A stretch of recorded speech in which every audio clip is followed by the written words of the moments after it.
આ મકર સંક્રાંતિમાં લીલા મસાલા સાથે તળિયા વગર એક અલગ જ રીતથી બનતા લીલા મૂઠિયા અને માત્ર 3 ચમચી તેલમાં આ રીત જોઈ અને સુરતી ઊંધિયું તમે એકવાર બનાવી લેશો ને તો ગેરંટી સાથે કહું છું કે તમે દર વખતે આ જ રીતે સુરતી ઊંધિયું બનાવી મન ભરી અને ઊંધિયાની મોજ માણશો. અહીં દરેક વસ્તુનું માપ 4 વ્યક્તિ માટે ઊંધિયું બને ને તેમ લીધું છે. સુરતી ઊંધિયું બનાવવું છે ને એટલે શરૂઆત સ્પેશિયલ લીલા મસાલા બનાવવાથી કરીએ. મિક્સરના જારમાં 3 ટેબલસ્પૂન સફેદ તલ ઉમેરી ઢાંકણ ઢાંકી અધકચરા વાટી લેવાના. પીસ્યા પછી અહીં અધકચરા વટાયેલા આ તલની અંદર હવે બીજા મસાલામાં 10 થી 12 કરી સૂકું લસણ, 1 ઇંચ ચોપ કરેલું આદું, લીલા મરચાં જેમાં 3 થી 4 સુરતી લીલી મરચી અને 4 થી 5 મીડિયમ તીખા મરચાં લીધા છે તેના ટુકડા ઉમેરી દઈશ. સાથે 50 ગ્રામ સમારેલું લીલું લસણ ઉમેરીશ, જેના વગર સુરતી ઊંધિયું બને જ નહીં. અને ઓરિજિનલ લીલા કલરનું સુરતી ઊંધિયું બનાવવા માટે 50 ગ્રામ લીલા ધાણા ઉમેરવાના. ઉપરથી અડધા લીંબુનો રસ પણ નીચવી દેવાનો, જેથી પીસ્યા પછી આ મસાલાનો ગ્રીન કલર છે ને તે એવો સરસ જળવાઈ રહે અને અલગથી ખટાશ ઉમેરવાની જરૂર નહીં પડે. ફરીથી ઢાંકણ ઢાંકી અને બધું પીસી લેવાનું. પીસ્યા પછી એકદમ ગ્રીન પેસ્ટ બની અને તૈયાર છે. હજી મસાલામાં અંદર ટોટલ 4 ટીસ્પૂન કોપરાનું ઝીણું ખમણ ઉમેરવાનું. અહીં લીલું કોપરું પણ ઉમેરી શકાય. સાથે અડધી ટીસ્પૂન ગરમ મસાલા પાવડર અને 2 ટેબલસ્પૂન સુરતી ઊંધિયાનો લીલો મસાલો ઉમેરવાનો. આ લીલો મસાલો બનાવવાની રીતનો વિડીયો મેં 2 દિવસ પહેલાં શેર કર્યો છે, તો ચોક્કસથી જોઈ લેજો. અને અહીં તેનો જ મેં યુઝ કર્યો છે. તેની સાથે 3/4 ટીસ્પૂન મીઠું અને 2 ટીસ્પૂન ખાંડ ઉમેરીશ. ઉપરથી 1 ટીસ્પૂન ધાણા જીરું પાવડર પણ ઉમેરશું. હવે ઉપરથી વધારે અડધા લીંબુનો રસ ઉમેરી દેવાનો, જેથી આ મસાલા સરસ પીસાઈ પણ જાય અને ઊંધિયામાં પ્રોપર ખટાશ આવે. ફરીથી જારનું ઢાંકણ ઢાંકી એકદમ સરસ પીસ્યા પછી અહીં એકદમ સરસ ગ્રીન મસાલો પરફેક્ટ બની અને તૈયાર થઈ ગયો છે. અને આ મસાલો પરફેક્ટ બનશે ને તો જ સુરતી ઊંધિયાનો ઓરિજિનલ ટેસ્ટ આવે. હવે આ મસાલાને એક ડીશમાં કાઢી લેવાનો. એ પછી આ ગ્રીન મસાલો ભરવા માટે શાકમાં 5 થી 6 નંગ લીલા રીંગણ ડીટીયા કાઢી અને તેમાં ઊભો કટ લગાવી લઈ લીધા છે. સાથે 5 થી 6 નંગ બટેટા મીડિયમ સાઇઝના લઈ તેમાં 2 ટુકડા કરી તેની અંદર પણ કટ પાડી લીધો અને એક મોટી સાઇઝના સક્કરિયાના આવા ગોળ ગોળ ટુકડા કરવાના. એ જ રીતે 1 નંગ રતાળુની છાલ ઉખાડી આવા ગોળ ટુકડામાં કટ કરી લેવાના. હવે સૌથી પહેલાં બનાવેલો મસાલો છે ને તે આ શાકભાજીની અંદર ભરવાનો છે. માટે શાકભાજીને પાણીમાંથી કાઢી લીધા પછી પહેલાં એક બટાકું લઈ અને બનાવેલો લીલો મસાલો છે ને તે અંદર સમાઈને એટલો પ્રેસ કરી અને ભરવાનો છે. એ પછી તેને એક ડીશમાં રાખી લેવાનું. એ જ રીતે રીંગણમાં પણ ઊભો કટ લગાવેલો છે તો તેની અંદર સમાઈને એટલો લીલો મસાલો ભરી લેવાનો. તેને પણ એક ડીશમાં ગોઠવતા જઈશું. જો આ લીલો મસાલો સક્કરિયા અને રતાળુમાં ભરવો હોય ને તો તેના થોડા મોટા ટુકડા કરી બટેટાની જેમ જ કટ લગાવી અને પ્રેસ કરી ભરવાનો. પરંતુ આજે તો ઊંધિયામાં ફક્ત રીંગણ અને બટેટા મેં 2 જ વસ્તુ ભરી અને તૈયાર કરી છે. હવે અહીં બટેટા રીંગણ ભરી તૈયાર થાય ને એ પછી બાકી રહેલો મસાલો છે ને તે સાઈડમાં રાખી ઓછા તેલમાં ઊંધિયું બનાવવાની એક ખાસ રીત બતાવું. અહીં 1 ટીસ્પૂન તેલ કુકરમાં ઉમેરી ગરમ થવા દઈશું. ગરમ થતાં તેલમાં સહેજ હિંગ ઉમેરી સાથે સાથે જે બનાવેલો ગ્રીન ઊંધિયાનો મસાલો હતો ને તે 1 ટીસ્પૂન જેટલો લઈ અને ઉમેરી દેવાનો અને એકદમ ઓછા તેલમાં સાતળી લેવાનો છે. સહેજ એવું સતળાય ને એટલે સાથે વજનમાં 50 ગ્રામ સુરતી પાપડી આ રીતે ફોલી અને કુકરમાં ઉમેરી દઈશ. સાથે જ લીલા વટાણા 50 ગ્રામ અને 100 ગ્રામ લીલી તુવેરના દાણા ઉમેરીશ. અને સુરતી ઊંધિયામાં આ 3 મેઇન ઇન્ગ્રેડિયન્ટ છે. હવે માત્ર ઉપરથી 1/4 ટીસ્પૂન મીઠું અને 1/8 ટીસ્પૂન હળદર પાવડર ઉમેરી સહેજ એવું ગેસની મીડિયમ ટુ લો ફ્લેમ પર મિક્સ કરી લેવાનું, જેથી બધું બરાબર ભળી જાય. એ પછી ઉપરથી માત્ર આ બધું ચડે એટલું એટલે કે 1 કપ પાણી ઉમેરી દેવાનું. કુકરનું ઢાંકણ ઢાંકી સીટી લગાવી અને માત્ર 2 સીટી કરી લેવાની છે, જેથી આ ઉમેરેલા શાકભાજી છે ને તે એકદમ સહેલાઈથી ચડી જાય અને તેની મીઠાશ છે ને તે પણ સરસ જળવાઈ રહે. બીજી સાઈડ ભરેલા રીંગણ અને બટેટા રતાળુ સક્કરિયા છે ને તેને આપણે સ્ટીમ કરીએ ને એ પહેલાં સુરતી ઊંધિયા માટે લીલા મૂઠિયા એકદમ સહેલી રીતે અને તળિયા વગર બનાવવા માટે ચટણીના જારમાં 2 લીલા મરચાં સાથે 1/2 ઇંચ આદું અને 50 ગ્રામ જેટલી સમારેલી કોથમીર ઉમેરી દઈશું. જારનું ઢાંકણ ઢાંકી પીસ્યા પછી હવે એક પોળા વાસણમાં અહીં 1 બાઉલ અને વજનમાં 50 ગ્રામ જેટલી મેથીની ભાજી પાણીથી ધોઈ સાફ કરી અને ઝીણી સમારી લઈ ઉમેરી દીધી છે. તેમાં બનાવેલી લીલા મરચાં, આદુ અને કોથમીરની લીલી પેસ્ટ છે ને તે પણ ઉમેરી દેવાની. સાથે વજનમાં 75 ગ્રામ જેટલો બેસન ઉમેરવાનો અને 1 ટીસ્પૂન ઘઉંનો કરકરો લોટ ઉમેરશું, જેથી આ મુઠિયા છે ને તે એકદમ ફરસાની સાથે થોડા ક્રિસ્પી પણ બનશે. સાથે 1 ટીસ્પૂન જેટલા સફેદ તલ, 1/8 ટીસ્પૂન હિંગ, 1/8 ટીસ્પૂન હળદર પાવડર, અડધી ટીસ્પૂન મીઠું, 1 ટીસ્પૂન ખાંડ, 1/8 ટીસ્પૂન બેકિંગ સોડા ઉમેરી ઉપરથી અડધી ટીસ્પૂન ધાણા જીરું પાવડર અને 2 ટીસ્પૂન જેટલું તેલ ઉમેરી દઈશું. એ પછી અડધા લીંબુનો રસ પણ નીચોવી દેવાનો. હવે ચમચી વડે બધું સરસ મિક્સ કરી દેવાનું છે, જેથી મસાલા, લોટ અને મેથીની ભાજી એકબીજામાં મિક્સ થઈ જાય. એ પછી આ સમયે જોઈએ ને એટલું પાણી ઉમેરતું જવાનું અને મુઠિયા માટેનો મીડિયમ થિકનેસવાળો લોટ બાંધી લેવાનો. અહીં બધું મિક્સ કરતાં મને મેથીના પ્રમાણમાં બેસન છે ને તે ઓછો લાગ્યો, તો આ સમયે 2 ટેબલસ્પૂન બેસન ઉપરથી ઉમેરી દઈશ અને ફરીથી બધું મિક્સ કરી દેવાનું, જેથી આ મિશ્રણની પ્રોપર કન્સિસ્ટન્સી આવે. અને મેથીના પ્રમાણમાં બેસન સરખો હશે ને તો અહીં જુઓ એકદમ ગ્રીન કલર સાથે મસ્ત મજાનું મુઠિયાનો લોટ બાંધાઈ અને તૈયાર થઈ ગયો છે. હાથથી મુઠિયા વાળી શકાય ને તેવી કન્સિસ્ટન્સી પણ આવી ગઈ.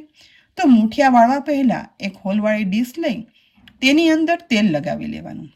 એ પછી મુઠિયા વાળવાની શરૂઆત કરીએ ને એ પહેલાં હાથમાં થોડું તેલ લગાવી લેવાનું અને મુઠિયા જે સાઇઝના વાળવા હોય ને તેટલું મિશ્રણ હાથમાં લઈ ગોળ મુઠિયા વાળી લેવાના. અહીં જો તમને પસંદ હોય ને તો સિલિન્ડર શેપના પણ મુઠિયા વાળી શકાય. વળેલા ગોળ મુઠિયાને હવે હોલવાળી ડીશમાં અલગ અલગ ગોઠવતા જવાના છે, કારણ કે આ મુઠિયા બન્યા પછી સહેજ એવા ફૂલશે. મેં અહીં જુઓ ડીશમાં થોડી થોડી સ્પેસ રાખી બધા મુઠિયા તૈયાર કરતા ટોટલ 15 નંગ મુઠિયા બની અને તૈયાર છે, જે 4 જણા માટે જોઈએ ને તે ઊંધિયા માટે પરફેક્ટ માપ છે. આજે આપણે ગ્રીન મુઠિયા તેલમાં તળ્યા વગર સ્ટીમ કરી અને બનાવવાના છીએ. તેના માટે ગેસની મીડિયમ ફ્લેમ પર સ્ટીમરની અંદર ગરમ થતા પાણીમાં સ્ટેન્ડ પણ ગોઠવી દીધું છે. આ સમયે સ્ટીમરમાં સૌથી પહેલાં આ રીતે હોલવાળી જાળી ગોઠવી દેવાની. જો તમારી પાસે આવી જાળી ના હોય ને તો નોર્મલ કોઈ પણ ડીશ અથવા કુકરનું ખાનું હોય ને તો તે પણ રાખી દેવાનું. તેની અંદર આપણે ભરેલા વેજીટેબલ્સ છે ને તેમાં બટેકા છે, રીંગણ છે એ બધા ગોઠવી દેવાના, કારણ કે આજે આપણે ઓછા સમયમાં અને ઓછા તેલમાં ઊંધિયું બનાવવું છે. બટેટા અને રીંગણ ગોઠવાઈ જાય ને એ પછી લીધેલા શક્કરિયાના ટુકડા છે ને તે પણ ગોઠવી દઈશું અને રતાળુના ટુકડા પણ ઉમેરી દેવાના. નોર્મલી રતાળું છે ને તે તળી અને ઉમેરાતા હોય છે, પરંતુ આજે સુરતી ઊંધિયું બનાવવામાં આપણે ઓછું તેલ ઉપયોગમાં લેવાનું છે, માટે તેને સ્ટીમ કરશું. તો પણ સ્વાદ જોજો ને એટલો બધો મસ્ત આવશે. હવે હોલવાળા જાળીને બંધ કરી દઈ તેની ઉપર ગોળ વાળેલા લીલા મુઠિયા છે ને તેની ડીશ પણ ગોઠવી દેવાની અને એ પછી સ્ટીમરનું ઢાંકણ ઢાંકી મીડિયમ ફ્લેમ પર 15 મિનિટ સ્ટીમ થવા દેવાના છે, કારણ કે મુઠિયાને ચડતા સમય નહીં લાગે. આશરે 15 મિનિટ પછી મુઠિયા ચડવાની એકદમ સરસ સુગંધ તો આવે જ છે. અહીં સ્ટીમરનું ઢાંકણ ખોલતા મુઠિયા સરસ બફાઈ ગયા છે, સાઈઝમાં સહેજ એવા ફૂલી પણ ગયા છે. ચપ્પુ વડે ચેક કરતા અંદર સુધી ચડી અને સોફ્ટ પણ બન્યા છે અને ડીશમાં ચીપક્યા પણ નથી. તો આ ડીશને આપણે બહાર કાઢી લઈશું. નીચે તરફ વેજીટેબલ્સ છે ને તે હજી થોડા એવા ચેક કરતા કાચા છે. ફરીથી જાળી બંધ કરી અને સ્ટીમરનું ઢાંકણ ઢાંકી દઈશું અને વધારે 10 મિનિટ આ બધા શાકભાજીને ચડવા દેવાના છે. આશરે 10 મિનિટ ચડ્યા પછી અહીં ફરીથી ચપ્પુ વડે ચેક કરતા જુઓ દરેક શાકભાજી છે ને તે આખું રહ્યું છે અને એકદમ સરસ ઇઝીલી ચપ્પુ જતું રહે ને તેવું ચડી પણ ગયું છે. બસ આવી સબ્જી ચડી જાય ને એટલે વાસણને સ્ટીમરમાંથી બહાર કાઢી લેવાનું. બીજી સાઈડ જુઓ કુકરમાં પણ 1 ચમચી તેલની અંદર વઘારેલી સુરતી પાપડી, લીલવાના દાણા અને વટાણા છે ને તે ચડી અને સોફ્ટ થઈ ગયા છે. બસ આવા થાય ને એટલે સુરતી ઊંધિયું વઘારવાની શરૂઆત કરવા માટે માત્ર 3 ટેબલસ્પૂન તેલ ગેસની લો ફ્લેમ પર ગરમ થતી જાડા તળિયાવાળી કઢાઈમાં ઉમેરવાનું. તેલ ગરમ થાય ને એટલે સહેજ એવી હિંગ ઉમેરશું. સાથે સુરતી ઊંધિયાનું મેઇન ઇન્ગ્રીડિયન્ટ જે ઓરિજિનલ ઊંધિયાનો ટેસ્ટ લાવે એટલે કે અજમો અડધી ટીસ્પૂન ઉમેરશું. આખા મસાલામાં તજ, લવિંગ, બાદિયાન અને તમાલપત્ર એક ઉમેરી દેવાના. સાથે 1 ટીસ્પૂન સફેદ તલ ઉમેરી મસાલાને સહેજ એવું મિક્સ કરતા સાતળવાનું. આખા મસાલા સતળાવાની સુગંધ સાથે ફૂટવા લાગે ને એટલે આ સમયે જે લીલો મસાલો શાકભાજી ભરતા વધ્યો હતો ને તે બધો વઘારની અંદર ઉમેરી દેવાનો છે અને આ વઘારને ગેસની લો ફ્લેમ રાખતા જ મસાલો એકદમ સરસ સાતળી લેવાનો, જેથી કલર છે ને તે એકદમ સરસ ગ્રીન જળવાઈ રહે. ડીશમાં સહેજ એવું પાણી ઉમેરી દઈ તે પાણી પણ મસાલો બળે નહીં ને એટલે સાથે ઉમેરી દઈ અને મિક્સ કરી દેવાનું. હવે આ સમયે યાદ કરી અને આ કડાઈને ઢાંકણ ઢાંકી દેવાનું. અને આ પ્રોસિજર છે ને તે બિલકુલ ના ભૂલતા. તેનું એક ખાસ કારણ છે જે આગળ કહું. આશરે 1 મિનિટ પછી ઢાંકણ ખોલતા અહીં જુઓ, ઉમેરેલું તેલ ઓછું હતું ને તો પણ મસાલામાંથી બધું છૂટું પડી ગયું છે, જેથી ઓછા તેલમાં બનતું ઊંધિયું પણ એકદમ તેલવાળું અને સરસ રસરસતું બને છે. હવે આ સમયે સતળાયેલા મસાલામાં કુકરમાં સીટી લગાવેલા દાણા અને પાપડી બધું ઉમેરી દઈશું. એ પછી લીલા મસાલાથી ભરપૂર સ્ટીમ કરેલા આખા વેજીટેબલ છે ને તે પણ ઉમેરી દેવાના. હવે એકદમ હળવે હાથે ચમચા વડે બધું મિક્સ કરવાનું, જેથી એકદમ સરસ લીલો સુરતી ઊંધિયાનો મસાલો જે સતળાઈ ગયો છે ને તે શાકભાજીમાં વ્યવસ્થિત મિક્સ થઈ. આ બધું 1 થી 1.5 મિનિટ મિક્સ કર્યા પછી હવે સ્ટીમ કરેલા ગ્રીન મુઠિયા છે ને તે પણ ધીમે ધીમે કરી છૂટા છૂટા આ સબ્જી પણ ઉમેરી દેવાના. બધા મુઠિયા આ રીતે ઉમેરાઈ જાય ને એ પછી એકદમ હળવે હાથે ફરીથી એકવાર મિક્સ કરી દેવાનું, જેથી મુઠિયામાં પણ સરસ મસાલો મિક્સ થઈ જાય. અહીં બનેલા મુઠિયા સ્ટીમ કરેલા છે ને વળી ઓછા તેલમાં બન્યા છે એટલે એકદમ સોફ્ટ બનશે. અને લીલા ઊંધિયામાં જો આવા લીલા મુઠિયા હોય ને તો ખાવાની ખરેખર મજા આવે. દરેક શાક અને મુઠિયામાં ઊંધિયાના મસાલાનો અંદર સુધી ટેસ્ટ આવે ને તેના માટે આ બનેલા ઊંધિયાની કડાઈ પર નોર્મલ સાદી ડીશ આ રીતે ઢાંકી દેવાની. અને એ પછી ઉપરથી થોડું એવું પાણી ઉમેરશું, જેથી પાણીની વરાળમાં માત્ર 3 થી 4 મિનિટ ચડતા સહેજ એવું રસરસતું છતાં પણ ડ્રાય પરફેક્ટ સુરતી ઊંધિયું બની અને તૈયાર થશે, જે 4 મિનિટ પછી ઢાંકણ ખોલતા અહીં જોઈ શકાય છે. જોઈને જ મોંમાં પાણી આવી ગયું ને. સુગંધીદાર પણ એવું બન્યું છે અને ગ્રીન મસાલા સાથે બનેલું આ સુરતી ઊંધિયું સ્વાદમાં તો એટલું સરસ બન્યું છે ને કે ના પૂછો વાત. સમારેલી કોથમીર વડે આ સુરતી ઊંધિયાને ગાર્નિશ પણ કરી દઈશું અને ગેસ પરથી નીચે ઉતારી તેમાં લીલો લસણ પણ ભભરાવશું. જોઈને કોઈને પણ ખ્યાલ નહીં આવે કે 4 વ્યક્તિ માટેનું આ સુરતી ગ્રીન ઊંધિયું માત્ર 3 ચમચી તેલમાં બન્યું છે.